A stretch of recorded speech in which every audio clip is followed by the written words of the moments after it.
आजच्या घडीला आपल्याकडे इन्व्हेस्टमेंटसाठी बरेच पर्याय आहेत, जसे की स्टॉक मार्केट आहे,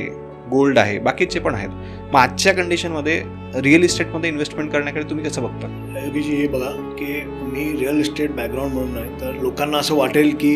मी रिअल इस्टेट प्रमोट करतोय, बट रिअल इस्टेट खरंच एक रिअल व्हॅल्यू आहे. कारण मी म्हणेल की तुम्ही पुणे जे आहे, पुणे तुम्ही मागं 30 वर्ष बघा, ते 30 वर्षात तुमच्या ज्या लँडची रेटची प्रोग्रेस झाली आहे किंवा त्याचा जे तुम्ही काय रेटमध्ये लोकांनी ॲक्विजिशन केले आणि त्याचा आज काय रेट आहे, आणि फ्लॅटमध्ये जे लोकांनी इन्व्हेस्ट केले होते किंवा जे लोकांनी फ्लॅट घेतले त्यावेळीचे रेट आणि 25 वर्षाच्या अगोदरचे रेट,